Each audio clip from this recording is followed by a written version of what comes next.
Bonjour, ravi de vous retrouver ici depuis Bruxelles, depuis le cœur du Parlement européen. Dans ce nouveau numéro d'Europe Hebdo, nous allons ouvrir ensemble les portes de l'Europe. Et voici le programme de cette émission. Une émission un peu spéciale cette semaine alors que la pandémie du coronavirus s'étend dans le monde et en Europe. L'Italie, la France, l'Allemagne, plus de la moitié des États de l'Union recensent des cas de contamination. Doit-on avoir peur? L'Europe s'organise-t-elle suffisamment pour y faire face? Les hôpitaux, les urgences du vieux continent sont-ils en ordre de marche? Je poserai toutes ces questions à mes invités en plateau. Mais avant, retour sur ce nouveau bras de fer entre l'Union européenne et la Turquie. La crise migratoire aujourd'hui se rappelle aux Européens par la voix, en l'occurrence du président turc qui a décidé d'ouvrir grand les frontières avec l'Europe. Rappel des faits, Aurélie Dafas.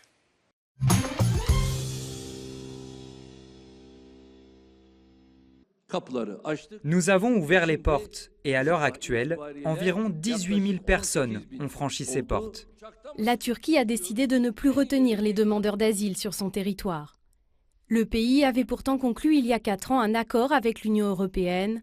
Il s'engageait à lutter contre le passage des migrants en échange d'une aide financière. La Turquie cherche aujourd'hui à faire pression sur l'Union alors qu'elle mène une offensive militaire en Syrie et réclame l'appui des Occidentaux.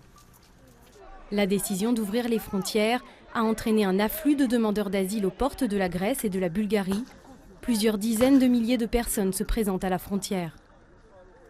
La situation est tendue entre les policiers et les migrants. Pour aider la Grèce, l'agence européenne Frontex a déployé des renforts et en signe de solidarité, les dirigeants des institutions européennes se sont rendus en Grèce, près de la frontière turque. La présidente de la Commission a annoncé un soutien financier à la Grèce et le déclenchement du mécanisme de protection civile.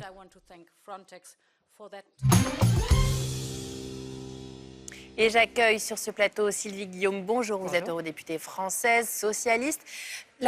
Pour l'heure, l'urgence, c'est quoi? C'est de venir en aide à la Grèce, de répondre à cet appel à l'aide?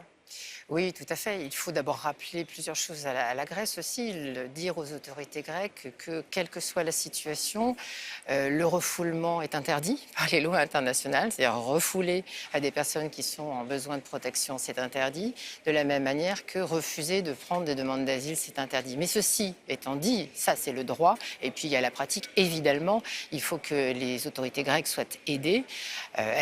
C'est un pays qui est en première ligne, comme d'autres d'ailleurs depuis très longtemps.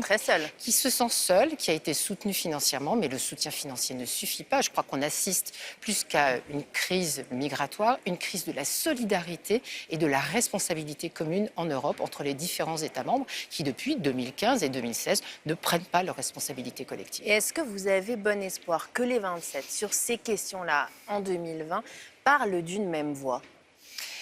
Il faut dénouer, je crois, un problème majeur qui est de savoir comment et par quel mécanisme, avec quelle volonté on résout le problème de la répartition des personnes qui demandent à être protégées. C'est ça le nœud réel. Évidemment, il y a des pays, clairement, qui n'en veulent pas, qui ne veulent pas prendre leur part de responsabilité et accueillir des demandeurs d'asile. Il y a eu des tentatives, plusieurs, coordonnées ou pas, et qui se sont soldées par des échecs, comme vous le signalez, avec des pays qui disent « Ok, je veux bien », mais d'autres qui disent « Moi, je ne veux pas », et donc personne ne fait réellement le travail nécessaire.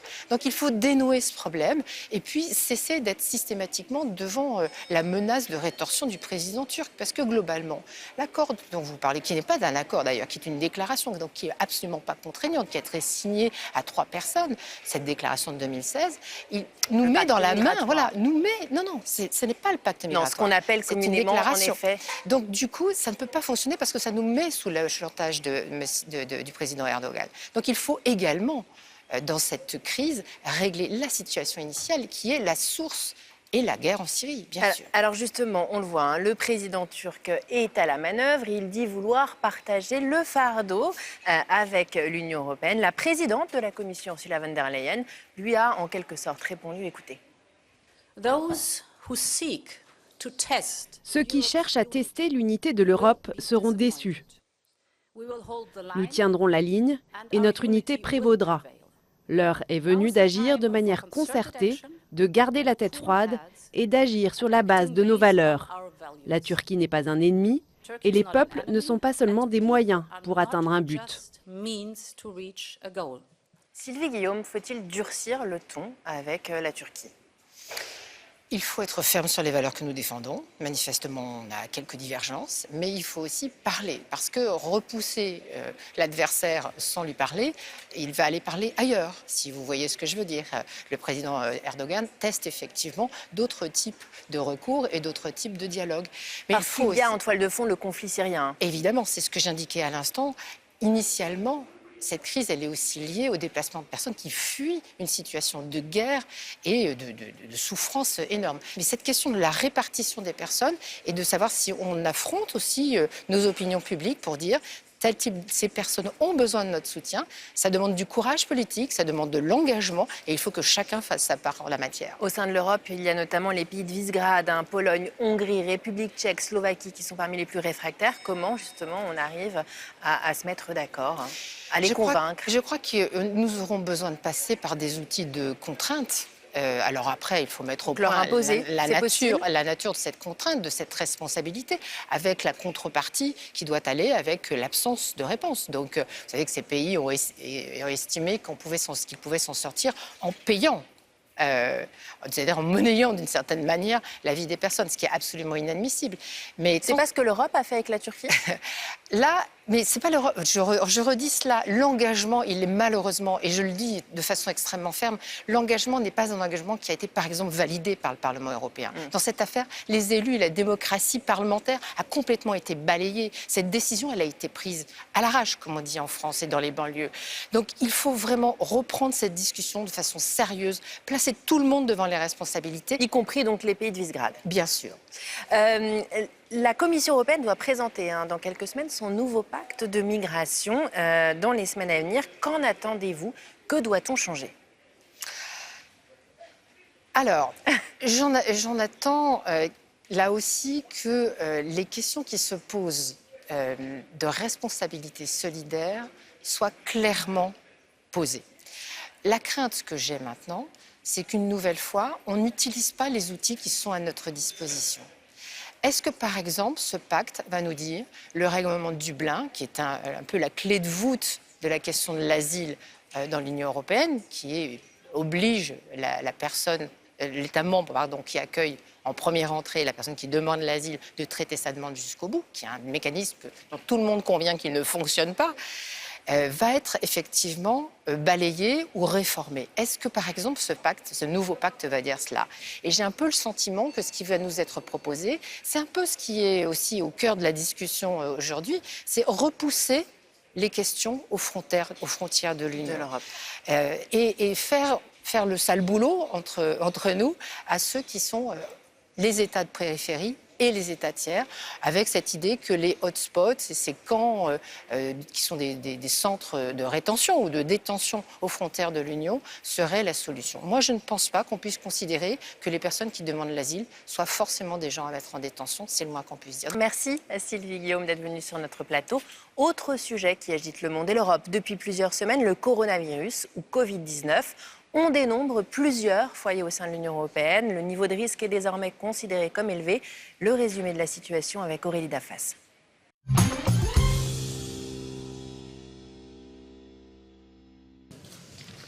Alors que plus de 3000 personnes dans le monde sont aujourd'hui décédées à cause du coronavirus, la pandémie s'étend en Europe. Le niveau de risque a été relevé de modéré à fort pour les habitants de l'Union européenne. En d'autres termes, le virus continue de se répandre. L'Italie du Nord constitue le foyer majeur de contamination en Europe, avec un nombre de cas qui augmente fortement de jour en jour. La France est le deuxième pays le plus touché, juste devant l'Allemagne. En tout, plus de la moitié des États de l'Union recensent des cas de contamination, selon le Centre européen pour la prévention et le contrôle des maladies. Les États prennent des mesures de confinement dans les zones à risque et des recommandations d'hygiène circulent. Les autorités conseillent de ne pas se serrer la main et même Angela Merkel en Allemagne doit s'y plier. Pour faire face à l'épidémie, l'Union européenne a activé dès la fin janvier son mécanisme de protection civile. Il permet de renforcer la coopération entre les États. L'Union mobilise également des fonds pour la recherche sur les coronavirus. Et j'ai le plaisir d'accueillir Véronique Trier-Lenoir, bonjour, eurodéputée française au sein du groupe Renew, le groupe centriste européen. À vos côtés, Alfred Sant, député maltais socialiste, bonjour. Et face à vous, Benoît Lutgen, eurodéputé belge Bonjour. PPE, le groupe conservateur. Je voudrais d'abord m'adresser à vous, Véronique Trier-Lenoir. Vous êtes médecin de formation. Doit-on avoir peur de cette pandémie de coronavirus? On doit être vigilant. On doit être conscient qu'une épidémie, c'est un problème important.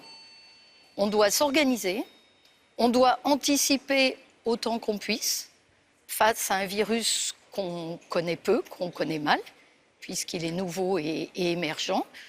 Donc on doit prendre collectivement des mesures qui soient les plus rationnelles possibles, qui soient les plus homogènes possibles en Europe. Et là, il me semble qu'on a encore une marge de progression importante, même si la situation est différente d'un pays d'Europe à l'autre. Alors justement, à Malte, je crois pour l'heure, il n'y a aucun cas confirmé de coronavirus, c'est bien cela? Jusqu'à maintenant, mais on prépare pour le pire, bien sûr.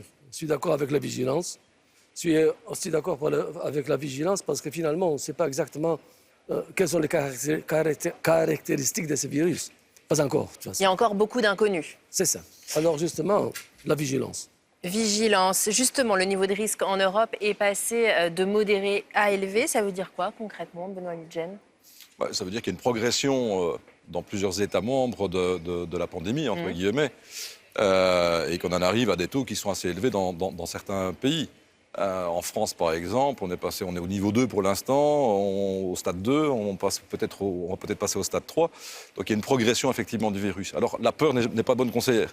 On n'est pas là pour faire peur, on est là pour essayer de prendre des actions et de les coordonner au niveau européen. C'est ça le plus important. Aujourd'hui, c'est incompréhensible pour le citoyen européen qui regarde l'actualité dans tous les pays, de pouvoir comprendre quelque part les mesures qui sont prises État par État, qui sont fort différentes d'un État membre à l'autre. Et donc il y a un besoin urgent de coordonner, d'avoir des mesures semblables pour que ce soit compréhensible et aussi, au-delà de la compréhension, que l'ensemble des citoyens européens qui continuent de circuler qu'ils puissent savoir exactement comment ils doivent se comporter et quelles mesures ils doivent prendre lorsqu'ils se rendent dans un pays État membre de l'Union européenne. Vous parlez de coordination. Est-ce que la Commission, elle en fait assez?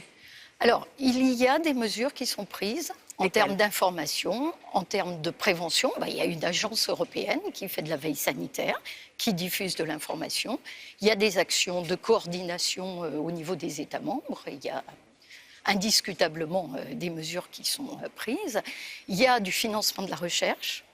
Il y a de l'assistance aux pays européens et aux pays tiers qui ont pu en avoir besoin. Là où je suis complètement d'accord avec mon collègue, c'est qu'on se heurte très vite à la relativement faible compétence de l'Europe en matière de santé.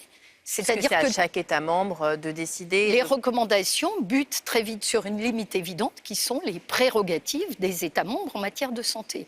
Alors il y a du bon à ce que deux pays, comme par exemple Malte et la France, réagissent différemment. On a une île, on a un pays frontalier, on a des taux de contamination qui ne sont pas les mêmes. Mais moi, il me semble que même si on a mis en place des mesures de coordination, de solidarité et d'action, on aurait besoin de plus d'Europe, de mieux d'Europe. C'est probablement quelque chose qui ne se fera pas pendant cette crise sanitaire-là, mais il me semble qu'une des leçons que nous devrions en tirer, c'est de monter le niveau des compétences européennes en matière de sécurité sanitaire. Plus d'Europe. Alfred Sant, vous nous disiez, attention, il nous faut beaucoup de vigilance. Est-ce qu'il faut aller jusqu'à limiter la mobilité des citoyens au sein de l'espace Schengen, au sein de l'Europe, voire fermer les frontières? C'est notre problème, ça, parce que justement, il y a aussi des conséquences économiques. Par exemple, un pays qui dépend tellement du tourisme, par exemple, qu'est-ce qu'il va faire? Les hôtels, les situations, les loisirs, tout ça. Et pour nous, par exemple, nous sommes un pays de tourisme. Alors justement, il faut aussi penser à ça. En Italie, par exemple, il y a un désastre actuellement dans l'industrie de l'hôtellerie, justement parce que tout ça répercute conséquences sur économiques. Les conséquences économiques ne sont pas à mettre à côté non plus. Alors justement, il faut faire un mélange entre la vigilance médicale complètement stricte comme ça, coordonnée au niveau européen aussi, Mais les conséquences économiques aussi. Non, ça c'est vrai que c'est sur les répercussions économiques, même si l'Union européenne se penche également dessus. Mais au nom du principe de précaution et pour tenter officiellement d'endiguer la pandémie, le gouvernement de Viktor Orban, il se prépare à barricader la Hongrie. Est-ce que c'est clairement un exemple à suivre? Non, puisque c'est un exemple qui a un fond de casserole idéologique aussi, hein, de rejeter tout ce qui vient de l'extérieur, l'étranger. Puis au moment où la Turquie ouvre les frontières. Bien sûr, d'utiliser quelque part ce moment très particulier où justement on doit coordonner le travail entre États membres. Il y a une forme d'impréparation qui existe quand même. Je crois qu'on doit tirer les leçons, vous avez parfaitement raison, on devra tirer les leçons de ce qui s'est produit pour qu'on soit mieux préparé dans la coordination au niveau européen, que les réponses soient davantage harmonisées d'un État membre à l'autre, tenant compte bien sûr de la réalité de chaque État membre. Mais est-ce que ce n'est pas ce qu'on se dit à chaque fois, non, à chaque crise? Alors, c'est vrai qu'il faut parfois passer par des crises. Alors, prenons l'exemple du terrorisme. Il a fallu malheureusement, et on ne peut qu'en pleurer, hein, de ce qui s'est produit en France, en Belgique, il a fallu des drames pour qu'il y ait une coordination beaucoup plus forte, notamment dans la transmission d'informations.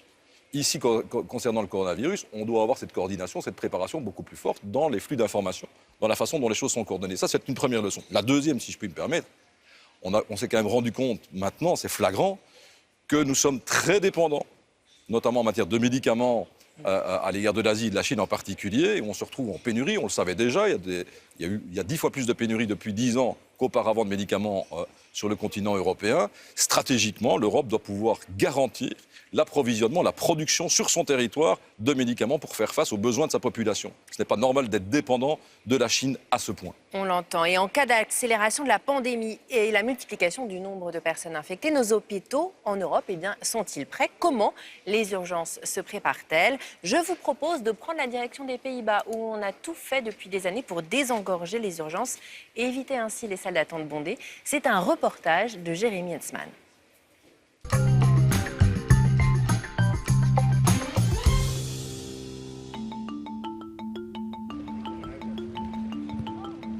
Utrecht, 4e ville des Pays-Bas.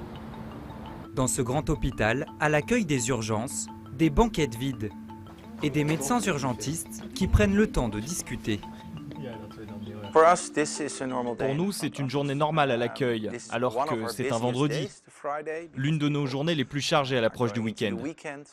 Ici, personne ne vient directement, car aux Pays-Bas, en cas d'urgence, quelle que soit sa gravité, tout le monde passe d'abord par un numéro unique, le 112. Dans ce centre d'appel, à Arnhem, près d'Utrecht, policiers, pompiers et infirmiers travaillent côte à côte. Chaque jour, 300 appels concernent un problème médical. C'est alors Olaf qui décroche. La première chose qu'on demande au patient, c'est son adresse. Et dès qu'on a l'information, on envoie déjà une ambulance prévue pour arriver en un quart d'heure. Pendant qu'elle est en route, je pose des questions au patient sur son état de santé. Je rentre ces données dans le système selon plusieurs critères et en fonction de la gravité, je décide si l'ambulance continue ou si elle doit revenir.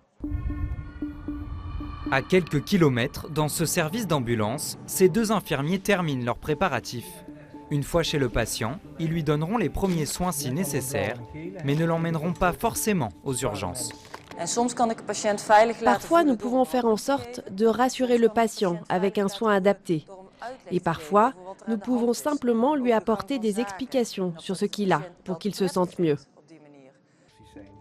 Le patient peut alors rester chez lui ou être réorienté vers son médecin généraliste.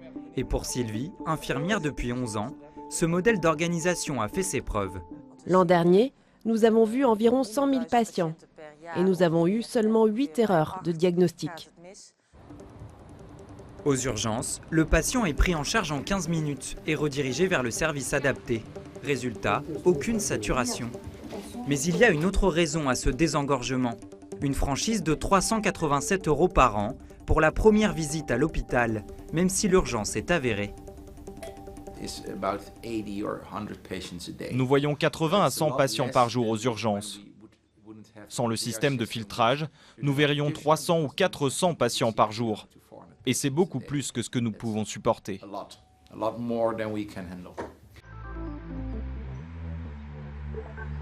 La fréquentation des urgences a même baissé de moitié au début des années 2000. Et la raison se trouve derrière ces murs de briques. Nous sommes à Driebergen, à 1 heure d'Utrecht, dans l'une des 130 coopératives de médecins généralistes du pays. Une offre de soins de proximité complète. Ça, c'est la pharmacie. Quand on fait une ordonnance au patient, elle arrive directement ici et le patient peut récupérer ses médicaments. Centre d'appel, chambre avec brancard d'urgence, ici tout est regroupé. Médecin généraliste depuis 25 ans, Karine effectue des consultations entièrement remboursées de 8h à 19h. Le soir et les week-ends, elle et 4 autres médecins se relaient pour assurer des permanences. Quoi qu'il arrive, les patients viennent d'abord me voir moi, avec leurs symptômes, leurs questions, leurs maladies. Même dans les cas d'urgence, s'ils ont du mal à respirer par exemple, ils viennent d'abord me voir. En tant que médecin généraliste, nous sommes les gardiens du système de santé. Nous protégeons en quelque sorte les portes des urgences, car nous décidons si un patient doit oui ou non entrer à l'hôpital. Un système efficace qui a un certain prix. Depuis 2006 et le désengagement de l'État, la santé aux Pays-Bas repose sur un modèle entièrement libéral. Chaque citoyen doit payer une assurance maladie de base d'environ 120 € par mois, sans compter la complémentaire. Pour les Néerlandais, la qualité des soins reçus justifie ce coût élevé. Je suis cardiaque et j'ai déjà été hospitalisé dans d'autres pays. Je n'ai jamais été pris en charge aussi rapidement qu'ici. Le système est vraiment fantastique. Je ne serais même pas devant vous aujourd'hui si ce système n'existait pas. Comme je suis étudiante, c'est très satisfaisant parce que j'ai des aides supplémentaires. Par exemple, je suis remboursée de 100 € sur ma franchise annuelle si je vais à l'hôpital. Moi, je ne suis jamais malade, donc ça me va parfaitement. Chaque année, je reçois un bonus et je paie moins cher. Chez cette association de défense des patients, le constat est similaire. Si le système peut encore s'améliorer, il ne laisse personne de côté. Bien sûr, la santé coûte cher ici, mais il existe des aides pour les gens qui ont de faibles revenus. Pour ces personnes, l'État prend en charge une grande partie des frais. En rapportant au nombre d'habitants, les Néerlandais vont 3 fois moins aux urgences que les Français et bénéficient de meilleurs soins avec le 2e système de santé le plus performant d'Europe.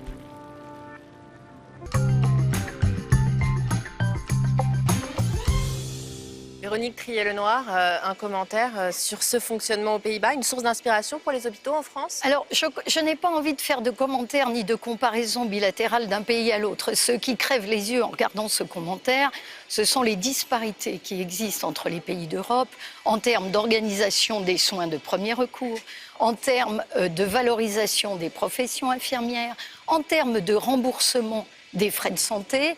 Globalement, les pays du Nord ont beaucoup d'avance en termes de prévention. Ce que je retiens de tout cela, c'est que cette extrême disparité contribue probablement à cette forme de cacophonie que vous dénonciez tout à l'heure concernant l'organisation européenne de la prise en charge d'une crise sanitaire et que nous pourrions travailler tous collectivement, non pas à les gommer complètement, parce que nous avons tous des spécificités, mais à prendre chez chacun ce qu'il y a de meilleur. Alfred Sent, les professionnels de santé partout en Europe, ça va être les premiers sur le front pour faire face à la pandémie de coronavirus. Est-ce que vous pensez qu'ils sont prêts, notamment à Malte, les hôpitaux? Comment ça fonctionne chez vous? Nous avons un système préparé pour l'urgence de la pandémie quand elle arrive. Ça a été arrangé, c'est en place. Effectivement, le problème, n'est-ce pas, c'est de voir ce qui va se passer une fois qu'il y a les premiers cas. Parce qu'un problème de panique sociale, il faut faire attention à cela. Et justement, comme pour un pays de tourisme comme nous le sommes, très près de l'Italie, la panique n'est pas... peut vite arriver. Peut être vitale, surtout dans une petite communauté comme la nôtre. Les hôpitaux sont équipés pour ça, mais il faut voir ce qui va se passer, quand ça va se passer. C'est justement le problème. Et oui, c'est bien d'avoir une coordination au niveau européen, mais le problème, c'est qu'il n'y a pas de marché unique dans le secteur de la santé pour l'instant. Et alors, pour arriver jusque-là, il faut faire pas mal de choses. Je ne suis pas convaincu que tout le monde sera d'accord avec ça. D'accord avec ça. Benoît Ludgen, un marché unique de la santé en Europe. On peut rêver, mais ça ne viendra pas tout de suite. Alors les entreprises n'ont pas entendu l'Europe. Je veux dire, elles travaillent également ensemble sur le territoire européen, par-delà les frontières. Mais par contre, qu'il y ait une coordination plus importante, et comme je l'ai indiqué tout à l'heure, qu'il y ait aussi une production stratégique. Pour moi, les soins de santé, l'alimentation notamment, l'énergie, si je prends ces trois éléments-là, la prévention, c'est stratégique pour l'Europe, pour que les citoyens se disent aussi « Ok, j'ai des réponses très concrètes ». Dernier mot, les soins de santé. C'est vraiment un enjeu démocratique aussi, de proximité. Plus vous êtes éloigné d'un hôpital, plus vous êtes éloigné des soins de santé, plus vous êtes santé abandonné, les territoires oubliés de la France, qu'on connaît bien. C'est un critère, quelque part, de détermination aussi, de la foi qu'on a en la démocratie, en l'Europe en particulier. Véronique Trier-Lenoir, je vous vois réagir. Oui, une note d'optimisme. Il y a des sujets de santé qui vont arriver au niveau de l'Union européenne et du Parlement européen. Celui des pénuries de médicaments, où clairement nous avons réalisé l'état de dépendance dans lequel nous sommes vis-à-vis des grandes puissances comme la Chine et l'Inde qui fabriquent toutes les substances actives. Il y a une prise de conscience, nous allons lutter. L'harmonisation de l'évaluation des médicaments. C'est un rapport qui s'appelle HTA, pour Health Technology Assessment, où nous allons travailler ensemble sur une meilleure manière d'harmoniser nos médicaments. Peut-être même d'aller jusqu'à, sinon une harmonisation, du moins un gommage des différences de prix qui sont actuellement fixées par les industriels de santé au prorata de la soutenabilité des États. Cette forme de souveraineté européenne en matière de santé, probablement pas un marché unique, mais un progrès dans le domaine, oui, je le vois. Et là encore, les crises sanitaires permettent des prises de conscience et probablement une accélération de ces processus. Ça permettra à l'Europe d'être moins dépendant, en effet, de la Chine ou autre plus en matière souveraine. De production de médicaments. Oui. Je voudrais qu'on revienne à l'exemple des Pays-Bas, Alfred Sent. On voit une franchise de 387 € par an pour accéder aux urgences à l'hôpital. Est-ce que ça vous semble normal? Ça me semble un peu bizarre, franchement. Mais on comprend la raison économique, financière derrière. Chez nous, tous les hôpitaux sont libres. Sont libres d'accès, gratuits? Totalement gratuits. Alors justement, introduire quelque chose comme ça dans les systèmes, ça causerait des problèmes politiques incroyables. Finalement, dans tous les systèmes médicaux, j'imagine, il faut toujours tenir en tête, si vous voulez, le consommateur est plus important que le médecin. Parce que si eux, ils ne coopèrent pas, alors on n'avance pas. On voit bien quand même que d'un pays à l'autre, les offres de santé, les offres de soins sont très différentes. Est-ce qu'il ne faudrait pas un peu plus uniformiser, notamment parce qu'on voit fleurir le tourisme médical? C'est une réalité en Europe? C'est une réalité, bien sûr que c'est une réalité en Europe. Dans les deux sens d'ailleurs. Il y a des habitants des pays de l'Est qui viennent se faire soigner chez nous, inversement, pour des raisons parfois tarifaires, tout simplement.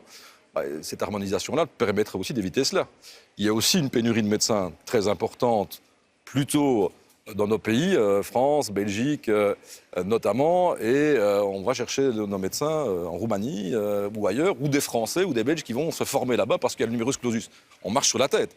Donc on doit redonner confiance notamment aux jeunes, aux étudiants en médecine, aux infirmiers, aux infirmières, en leur donnant la possibilité d'avoir une profession chez nous et de pouvoir la développer durant les années qui viennent. Ça n'a aucun sens d'aller soit en Europe, soit ailleurs chercher des professions qui pourraient très bien se développer chez nous. Donc on a quelque part bridé le système et c'est d'un intérêt bien sûr collectif, mais aussi de donner la possibilité à chacun d'avoir son propre parcours professionnel et médical.